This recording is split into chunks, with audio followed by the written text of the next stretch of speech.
की शादी में जा रही थी। दरोगा ने एसडीएम मैडम को रोककर मारा थप्पड़।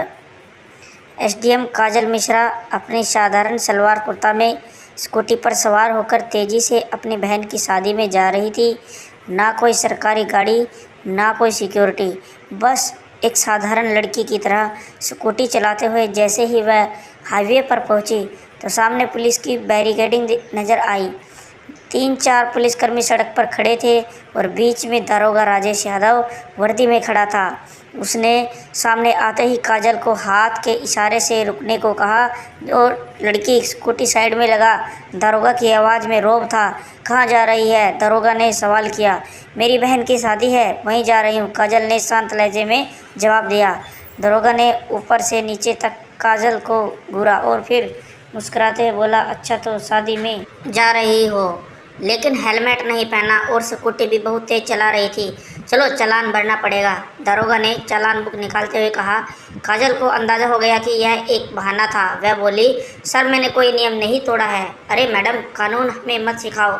उसने साइड में खड़े एक सिपाही को देखा और फिर काजल की ओर झुकते हुए फुसफुसाया, ऐसे नहीं मानेगी, इसको तरीका सिखाना पड़ेगा। अचानक दरोगा ने जोरदार थप्पड़ काजल के गाल पर जड़ दिया।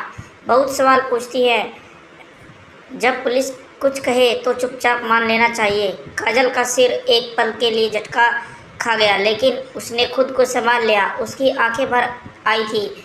दरोगा ठाका मारकर हंसा और अपने साथियों से बोला, अभी भी अकड़ बाकी है लगता है, अच्छे से सिखाना पड़ेगा। एक सिपाही आगे बढ़ा और बोला, साहब थाने ले चलो, वहाँ आराम से मामला देख लेंगे।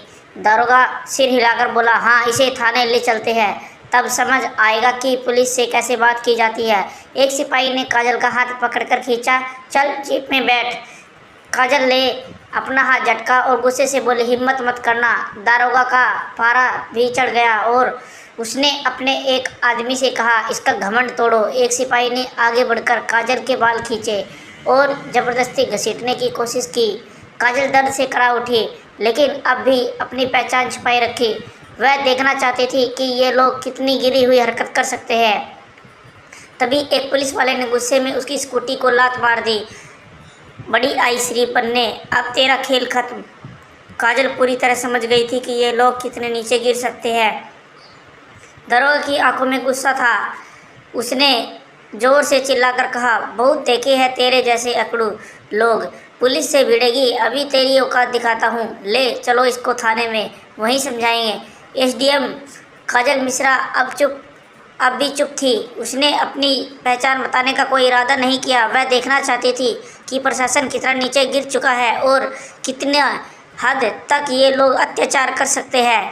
दरोगा राजेश यादव अब झुंझला चुका था। उसके सामने एक लड़की खड़ी थी जिसने उसके तमाचे खाए, जिसके बाल खींचे गए, जिसे हाथ पकड़कर खींचा गया, लेकिन वह अब भी चुप थी। दरोगा ने सिपाहियों को घूरते कहा, ले चलो इसे थाने, वही देखेंगे इसका क्या करना है। 2 सिपाही काजल के दोनों हाथ पकड़कर घसीटने लगे। छोड़ो मुझे, काजल पहली बार जोर से बोली। दरोगा हंसा। अब जुबान खुली, चल थाने में, वही देखेंगे कितना बोलती है। थाने में घुसते ही दरोगा ने जोर से चिल्लाया, अबे चाय पानी लाओ, एक स्पेशल केस आया है। काजल अब भी शांत थी।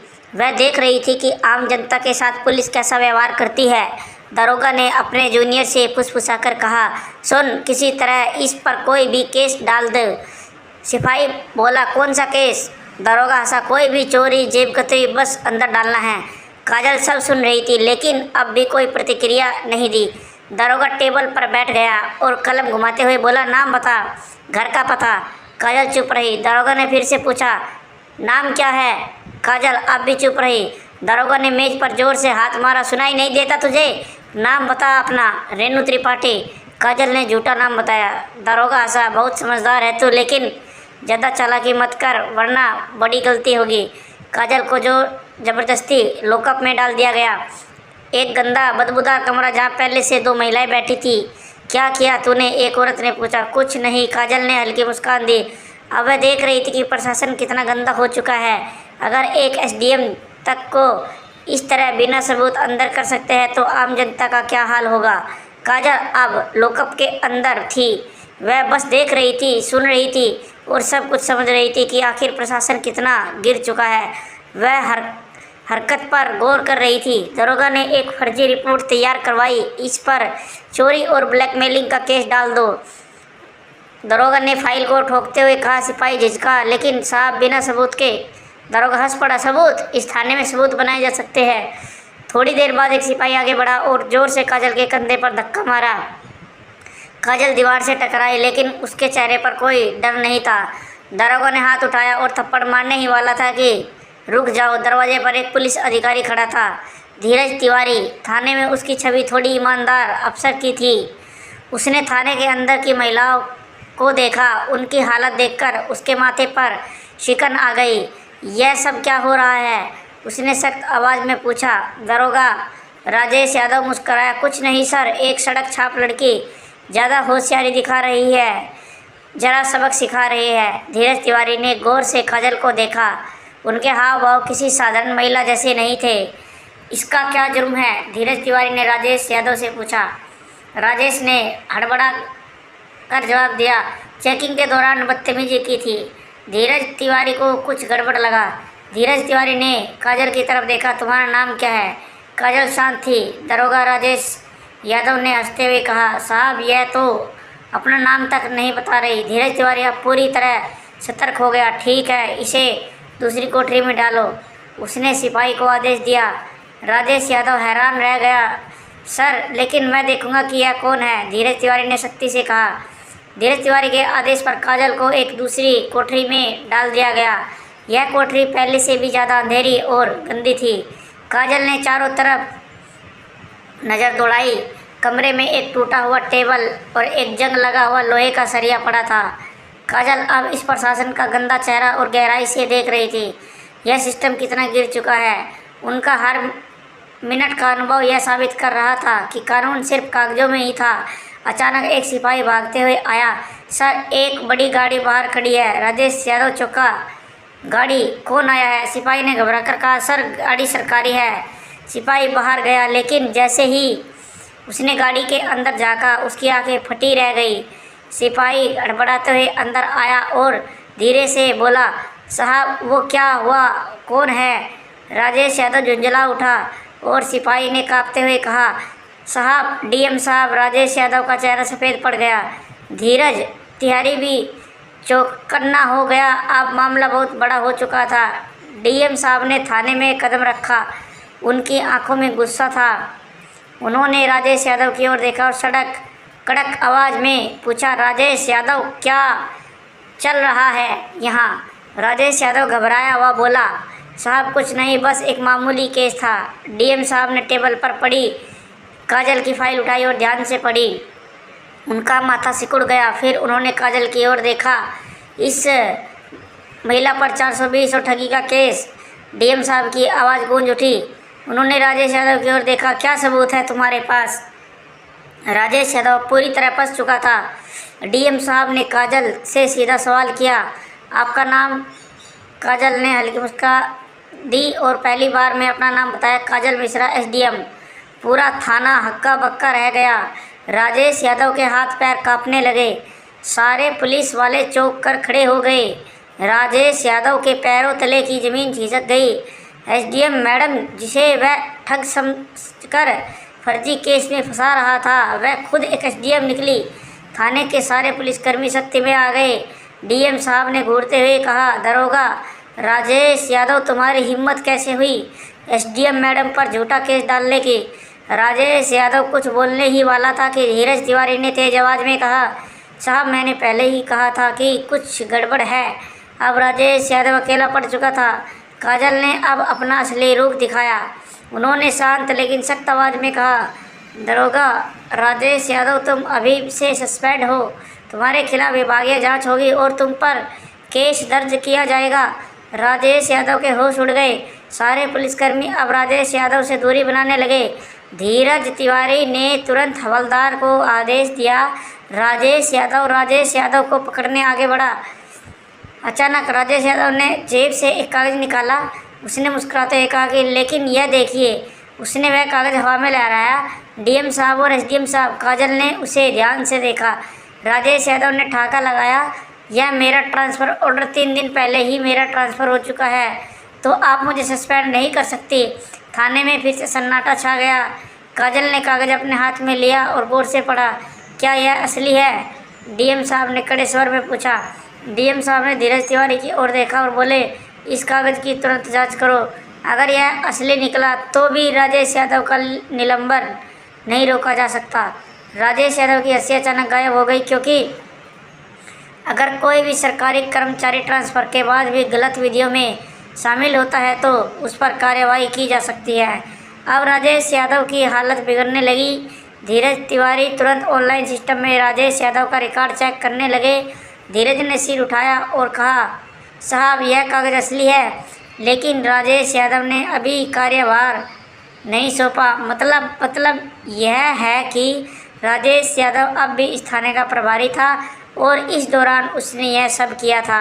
अब कोई भी राजेश यादव को बचा नहीं सकता था। एसडीएम काजल ने सीधी नज़र राजेश यादव पर डाली और कहा, अब तुम्हारी असली जगह तुम्हारी अपनी जेल में होगी। गिरफ्तार करो इसे। डीएम साहब ने आदेश दिया। जैसे ही राजेश यादव को गिरफ्तार करने का आदेश हुआ, पूरा थाना हिल गया। राजेश यादव को पहली बार एहसास हुआ कि अब वह बच नहीं सकता, लेकिन अचानक उसने कहा, ठहरिए एसडीएम मैडम, मैं अकेला नहीं हूँ। राजेश यादव ने हंसते हुए कहा, मैडम क्या आपको लगता है कि इस थाने में सिर्फ मैं अकेला भ्रष्ट हूँ? उसने थाने में बाकी पुलिस वालों की तरफ इशारा किया और कहा, ये सब मेरे साथ जुड़े हुए हैं। पूरी कड़ियाँ ऊपर तक जुड़ी है। थाने के कुछ पुलिस वाले घबराने लगे। धीरज तिवारी भी चौकन्ने हो गए। एसडीएम काजल ने डीएम साहब की तरफ देखा और कहा, इस थाने में सबकी जांच की जाएगी, अब कोई भी सुरक्षित नहीं है। डीएम साहब ने तुरंत आदेश दिया, एंटी भ्रष्टाचार पुलिस टीम को बुलाया जाए। पूरे थाने में हड़कंप मच गया। जैसे ही टीम ने जांच शुरू की, कुछ पुलिस वालों के चेहरे पीले पड़ने लगे। एक हवलदार आगे आया और एसडीएम मैडम के सामने हाथ जोड़कर बोला, मैडम मुझे माफ़ कर दीजिए, मैं तो सिर्फ आदेशों का पालन कर रहा था। तभी अचानक एक पुलिस वाले ने फाइल निकाली और कहा, मैडम हमारे बड़े साहब भी इसमें शामिल है। कौन बड़े साहब? डीएम साहब ने गुस्से में पूछा। पुलिस वाले ने डरते डरते जवाब दिया, एसएसपी साहब। अब पूरा मामला ऊपर तक जुड़ चुका था। थाने में सन्नाटा छा गया। डीएम साहब ने गहरी सांस ली और फिर सख्त आवाज़ में बोले, इस थाने का पूरा स्टाफ तत्काल प्रभाव से निलंबित यानी सस्पेंड किया जाता है। जैसे ही यह आदेश मिला, थाने के पुलिस वालों के होश उड़ गए। कुछ पुलिस वाले अपना फ़ोन निकालकर किसी को कॉल करने लगे। कुछ लोग चुपचाप सिर झुकाकर खड़े हो गए, तो कुछ दरोगा भी बचने का रास्ता ढूंढ रहे थे, लेकिन कुछ नहीं बच सकता था। एसडीएम काजल ने डीएम साहब की तरफ देखा और बोली, अब हमें एसएसपी साहब से भी जवाब लेना होगा। डीएम साहब ने तुरंत आदेश दिया, एसपी साहब को अभी बुलाया जाए। इस मामले ने पूरे ज़िले में हलचल मचा दी थी। थाने के बाहर कुछ पत्रकार गुप्त रूप से खड़े थे। जैसे ही उन्हें भनक लगी कि पूरा थाना सस्पेंड हो चुका है, तो फिर तुरंत खबर फैलाने लगे। अब मामला खुलकर सामने आने वाला था। तभी एक काले शीशे वाली गाड़ी थाने के सामने आकर रुकी। एसएसपी साहब खुद आ गए थे। एसएसपी साहब थाने पहुँचे। उन्होंने चारों तरफ नज़र दौड़ाई। पूरा थाना सस्पेंड हो चुका था। उन्होंने गुस्से में कहा, यह क्या नाटक चल रहा है? लेकिन एसडीएम काजल शांत थी। उन्होंने एसएसपी की आंखों में देखते हुए कहा, आपको लगता है कि आप बच जाएंगे? धीरज तिवारी ने एसडीएम मैडम को एक फाइल दी। यह फाइल एसएसपी साहब के भ्रष्टाचार के सबूतों से भरी हुई थी। काजल ने ठोस आवाज़ में कहा, एसएसपी साहब यह देखिए आपके सारे काले कारनामे। अब एसएसपी के चेहरे से पसीना टपकने लगा था। डीएम साहब ने आदेश दिया कि एसएसपी को तुरंत गिरफ्तार करो। अब पूरी पुलिस फोर्स को हैरान हो गई थी। खुली चुनौती दे दी गई थी। जैसे ही एसएसपी गिरफ्तार हुए, पूरा मामला हिल गया। अब यह मामला राज्य स्तर तक पहुंच गया था। मुख्यमंत्री ने तुरंत आदेश दिए, जिले के सभी भ्रष्ट अधिकारियों को गिरफ्तार किया जाए। इस आदेश के बाद 30 से ज़्यादा पुलिस अधिकारी, 10 से ज़्यादा आईएएस अफसर और कई राजनेता गिरफ्तार कर लिए गए।